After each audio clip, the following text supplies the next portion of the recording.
Marbot Story, menegakkan akidah, menjaga kemurnian sunnah. Quran Surah Al-Ahzab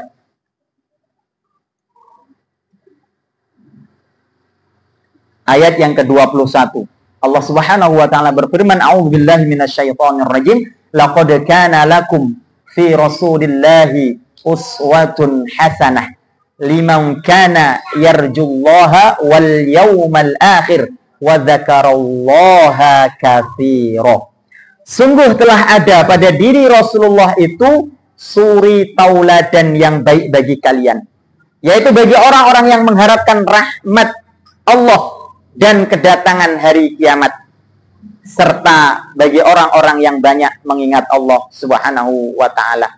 Bapak Ibu rahimani rahimakumullah, sungguh ini adalah statement, ini adalah pemberitahuan dari Allah Subhanahu wa ta'ala kepada kita, bahwa Rasulullah itu pada diri beliau ada suri tauladan.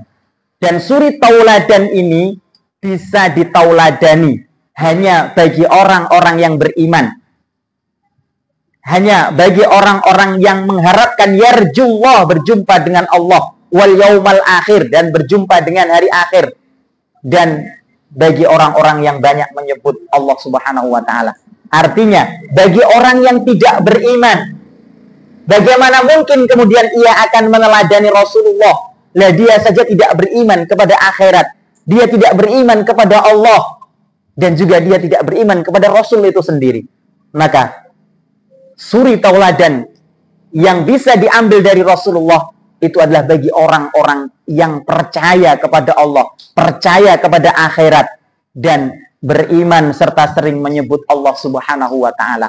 Maka Bapak Ibu rahimani rahimakumullah, di antara salah satu hal di mana kita perlu untuk mengkaji terkait tentang asirah an-nabawiyah, itu adalah di mana kita ingin mengerti, menauladani sosok agung yang mulia, yang di mana Al-Quran itu diturunkan kepadanya, dan sebaik-baik menungso itu menungso di zamannya. Sebagaimana sabda Nabi Shallallahu Alaihi Wasallam, khairun nasi qarni, sebaik-baik manusia itu adalah di zamanku, kata Nabi. Tsummal ladzina yalunahum, tsummal ladzina yalunahum. Kemudian sebaik-baik manusia setelah zamanku itu adalah tsummal ladzina yalunahum. Zaman setelahnya. Zaman setelahnya itu siapa? Yang membersamai Rasul itu siapa? Sahabat. Jadi sebaik-baik manusia itu adalah orang yang hidup di zamanku, yang hidup di zaman Nabi itu adalah sahabat. Kemudian tsummal ladzina yalunahum, orang yang hidup setelah sahabat siapa? Yaitu tabi'in. Tsummal ladzina yalunahum, kemudian orang-orang yang hidup setelah tabi'in siapa itu? Yaitu tabi'ut tabi'in, orang yang mengikuti tabi'in. Itu adalah khairun nas, sebaik-baik manusia. Maka Bapak Ibu rahimani rahimakumullah, ada satu pernyataan dari Imam Malik yang beliau mengatakan, la yasluhu akhiru hadhil ummah illa bima saluha bihi awwaluha. Tidak akan baik umat akhir ini, tidak akan baik umat akhir ini, tidak akan baik umat kita hari ini, kecuali dengan apa yang membuat generasi awalnya itu menjadi baik. Khairun nas, sebaik-baik manusia tadi, itu karena Al-Quran panduannya, karena Rasulullah qudwahnya. Maka ketika kita menginginkan generasi yang baik, maka kita harus kembali kepada Al-Quran. Ketika kita menghendaki generasi kita yang baik, maka kita harus kembali menauladani Rasulullah Sallallahu Alaihi Wasallam dan orang-orang terbaik sebagaimana sabda Nabi Sallallahu Alaihi Wasallam di atas.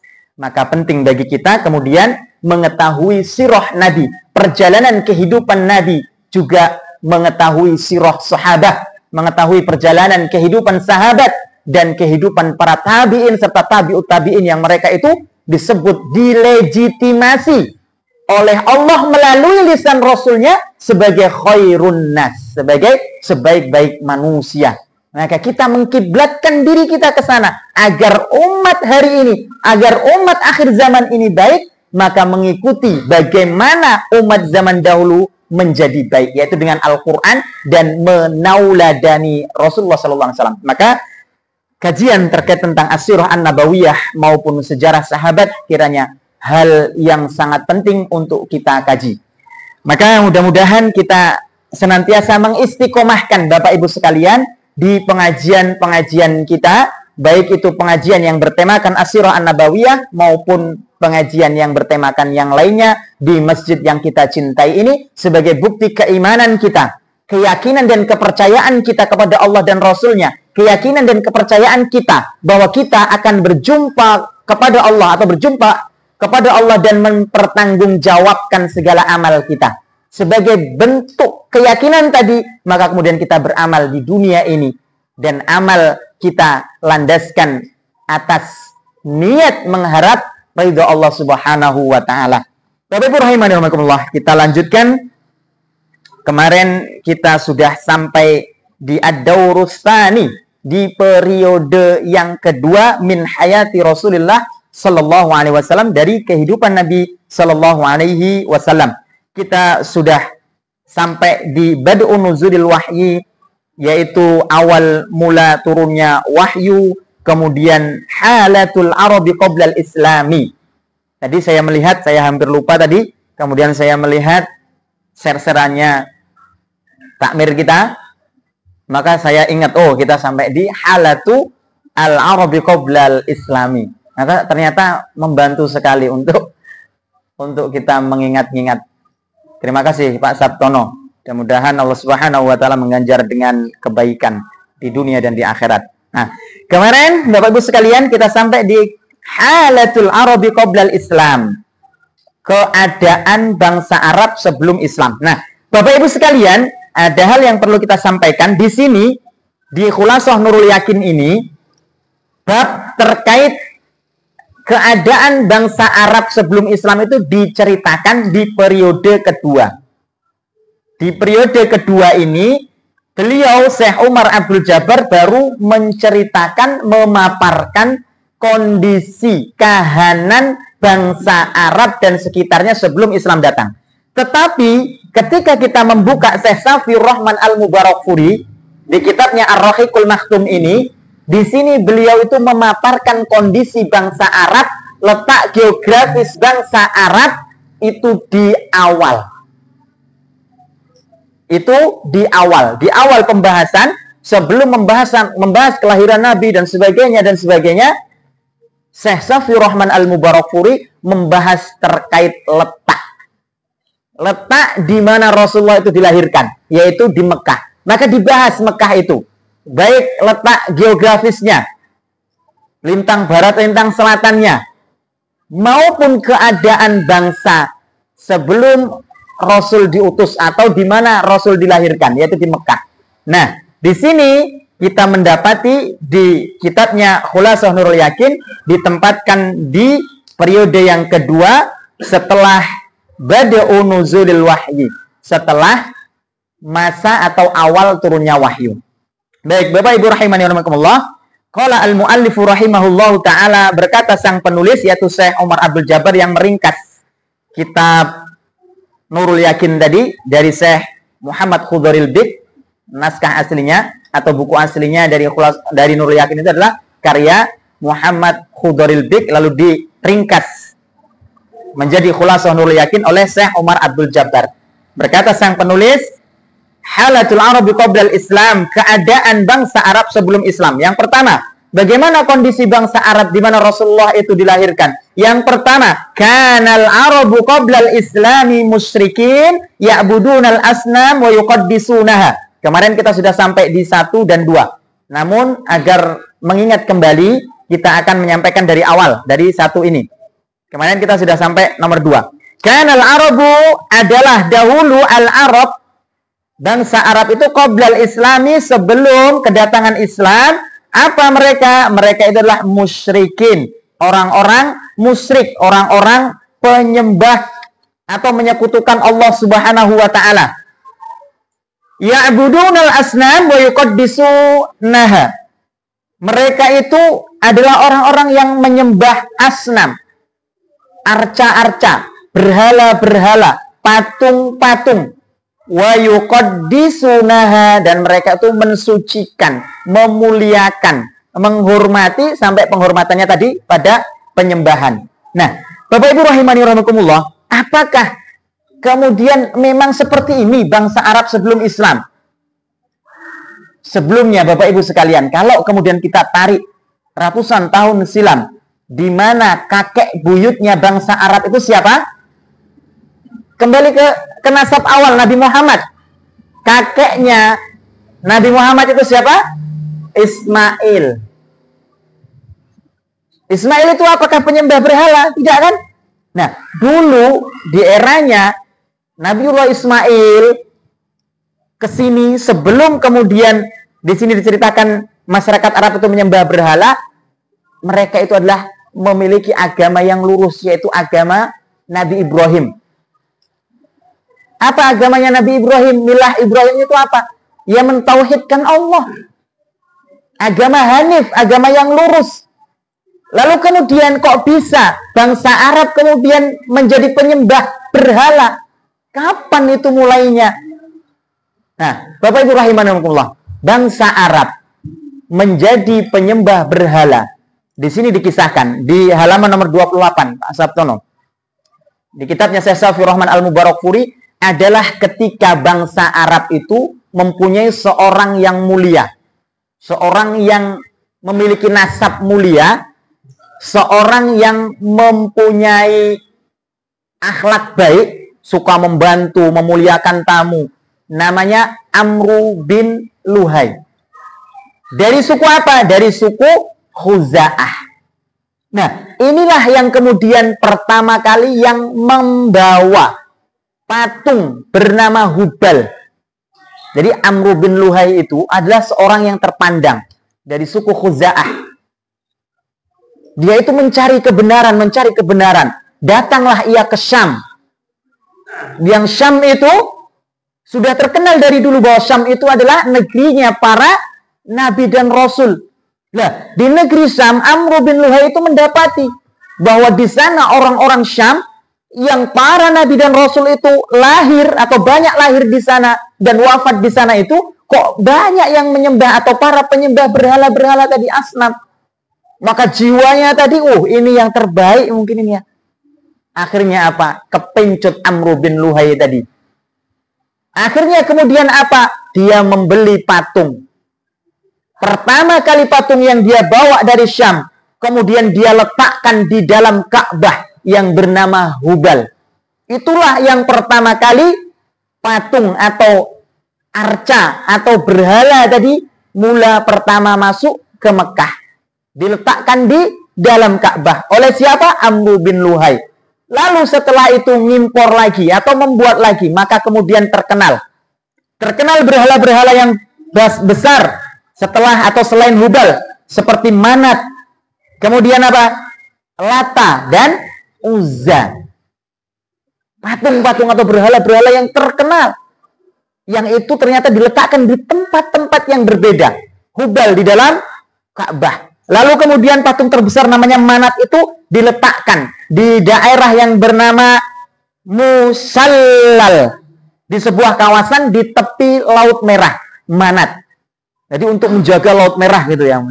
Atau ketika nelayan kemudian biar mudah beribadah gitu.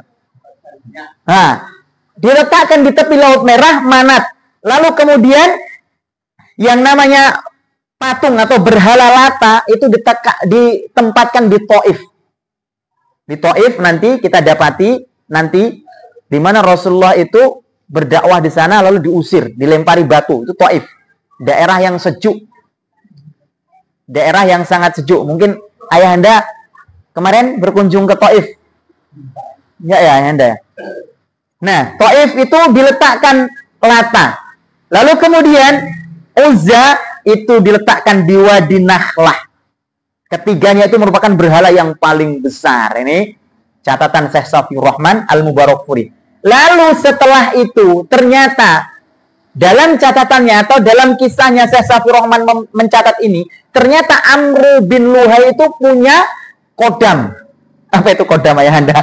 Kodam ya, bukan kodam. Kodam. Kodam, apa ayah anda? Punya pembantu, jin pembantu yang menghabarkan. Kayak itu loh. Misalnya dukun-dukun itu kan dia yang menghabarkan, oh ada orang tersesat misalnya. Kita datang ke jin fulan, ke dukun fulan. Oh, anakmu itu masih muter-muter di sana. Oh, motormu itu yang hilang itu masih di sana. Gitu loh. Nah, itu yang menghabarkan siapa? Khodamnya tadi. Nah, khodamnya dukun tadi. Nah, ternyata Amr bin Luhai ini di sini dikatakan punya khodam. Nah, akhirnya dikabarkan, dikasih tahu sama khodam, yaitu jin yang membantu Amr bin Luhai tadi. Apa? Jin tersebut memberitahukan kepada Amr bin Luhai bahwa berhala-berhala kaum Nuh, Masya Allah, ratusan tahun yang lalu yang terkubur, yaitu yang bernama Wud, Suwa, Yahud, dan Ya'ub. Ini nama orang-orang solih ya. Nama orang-orang solih di zaman Nuh yang kemudian dijadikan patung, lalu kemudian sampai ke sini akhirnya dijadikan berhala atau Tuhan gitu. Orang-orang solih. Maka salah satu faedah di mana kita tidak boleh membangun patung walaupun itu adalah tokoh, itu takutnya seperti ini. Jadi dulu itu hanya seperti untuk mengenang mereka itu, para tokoh-tokoh ini, tapi terus kemudian karena jauh dari yang menasehati, kebablasan akhirnya. Tentunya kebablasannya juga itu karena ada yang membablaskannya. Siapa? Musuh utama kita? Syaitan tentunya. Nah, maka kemudian apa? Amr bin Luhai ini dimimpeni lah bahasanya gitu ya. Diberitahu lah enaknya oleh khodamnya, oleh pembantunya dari bangsa jin, bahwa berhala-berhala dulu, Tuhan-Tuhan dulu yang terpendam di kalangan Nabi Nuh itu ada terpendam di daerah Jeddah. Maka didatanginya.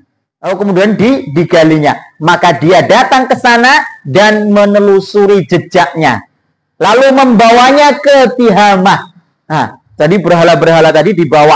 Setelah tiba musim haji, dia menyerahkan berhala-berhala itu kepada berbagai kabilah.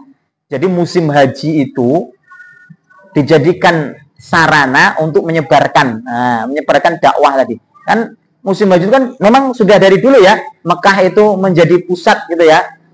Cuman nanti ada syariat yang berbeda. Dulu itu kan orang tawaf itu telanjang ya Anda ya. Sebelum syariat Allah itu turun. Nah, sudah ada tawaf. Nah, dan memang Mekah itu sesuai dengan doa Nabi Ibrahim. Allah jadikan, kan doa Nabi Ibrahim, ya Allah jadikanlah hati-hati manusia itu tertuju untuk datang ke Mekah, ke Ka'bah. Nah, maka kemudian sarana yang dijadikan oleh tadi Amr bin Luhai menyebarkan dakwahnya. Dakwah apa?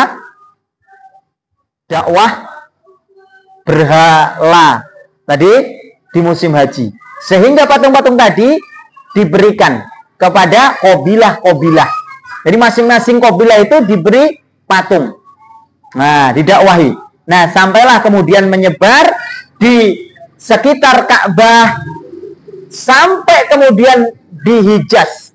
Jadi menyebar luas lagi, bukan hanya di arena sekitar Ka'bah, tapi sampai di daerah Hijaz. Nah, maka kemudian didapati ketika Fathul Mekah nanti, ketika nanti sampai perjalanan kita di Fathul Mekah tahun 8 Hijriah, ketika Rasulullah menaklukkan Mekah dengan 10.000 pasukannya kaum muslimin, maka didapati ada 360 berhala yang diletakkan oleh kaum kafir Quraisy di Ka'bah. Nah, banyak menyebar di sekeliling Ka'bah, di sekitar Ka'bah, di dalamnya dan di dekatnya.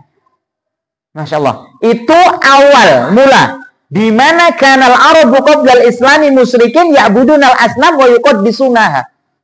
Itu awal ceritanya. Kalau dahulu mereka itu ahlu tauhid di zamannya Nabi Ismail, karena agamanya adalah agama tauhid, agama kakeknya. Kan kakeknya bangsa Arab itu kan Ismail, Ibrahim. Nah, itu adalah ahlu tauhid kakeknya. Lah berubah menjadi ahlu syirik, menjadi orang-orang musyrik, penyembah berhala, yaitu ketika Amr bin Luhai datang dari suku Khuza'ah.